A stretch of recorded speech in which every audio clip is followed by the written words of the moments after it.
Saudações a todos, vamos iniciar mais uma aula focada em estudar o eletromagnetismo clássico. Muito bem, dando prosseguimento ao nosso curso, nosso modesto curso, nós estávamos falando sobre força, durante a última aula, sobre força e torque atuando sobre um dipolo elétrico. Um dipolo elétrico imerso em um campo elétrico. Esse campo elétrico externo influencia o dipolo elétrico, atuando sobre o dipolo elétrico com uma força elétrica, ou seja, sobre os polos os quais compõem o dipolo elétrico, o polo positivo e o polo negativo, ambos são submetidos a uma força de caráter, uma força do tipo elétrica e a um torque, portanto, sobre esse dipolo. Muito bem, então nós calculamos para o caso de um campo elétrico externo constante e uniforme ao longo do espaço, constante no tempo e uniforme ao longo do espaço, e bem como calculamos para um campo elétrico externo constante no tempo e não uniforme nos pontos, ao longo dos pontos do espaço tridimensional. Então, durante a última aula, nós obtivemos o seguinte resultado para um campo elétrico. Aqui um campo elétrico, nós obtivemos os seguintes resultados aqui rapidamente.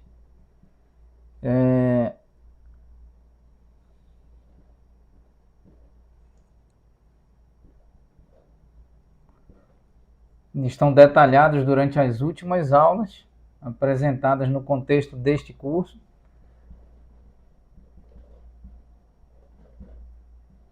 Encontramos esta expressão,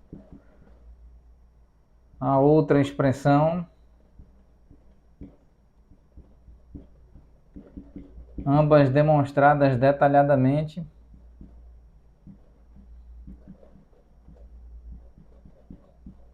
Muito bem, então agora vamos... nós também escrevemos a força total nesse contexto, a força total nós mostramos que é igual a Q, aqui abre chaves ou colchetes, nós temos esse campo elétrico associado ao polo positivo,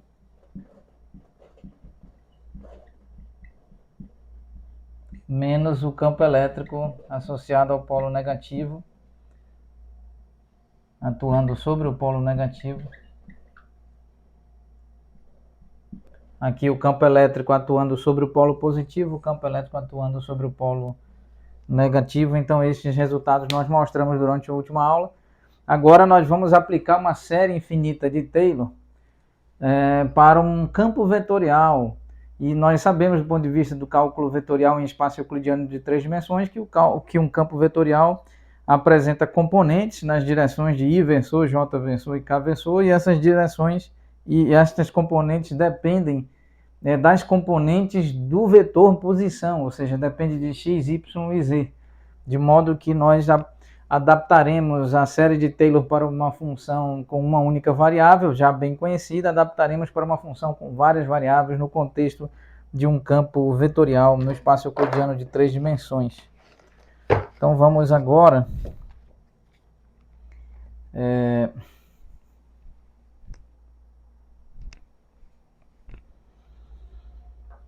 muito bem, vamos agora analisar aqui a função. Vamos apagar e retomaremos esta expressão oportunamente. Então, o tópico de eletromagnetismo clássico que está sendo discutido nesse momento é como e de que forma, representando algebricamente, a força e o torque atuam sobre um dipolo elétrico que está imerso, submetido a um campo elétrico externo. Tanto um campo elétrico constante e uniforme, quanto um campo elétrico constante no tempo e não uniforme no espaço. Vamos então analisar aqui a série de Taylor, a série infinita de Taylor.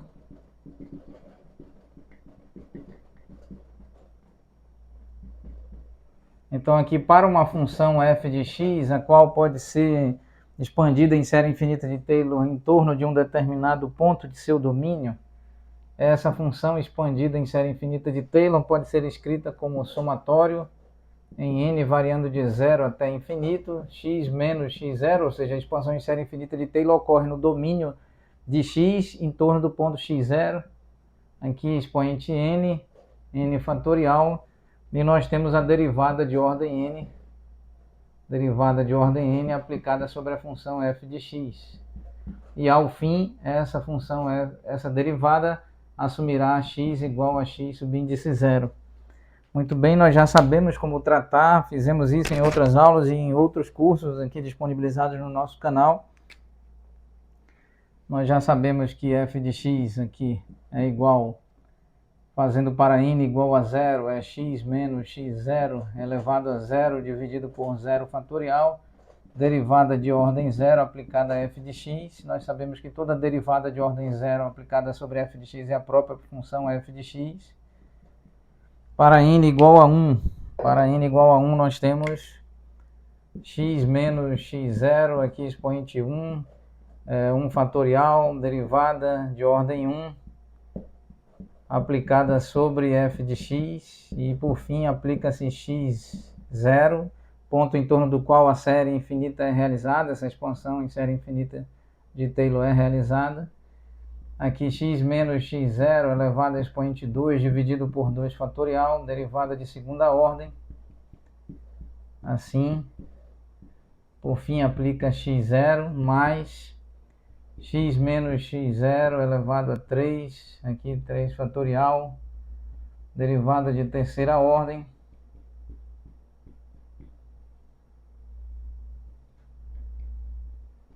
Mais x menos x0 elevado a 4 dividido por 4 fatorial, derivada de quarta ordem,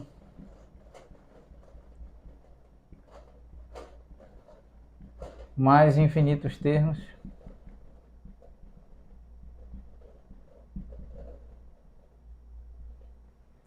Muito bem, então organizando esta expressão, aqui nós vamos rapidamente escrever f de x e o faremos durante a próxima aula. Muito obrigado a todos.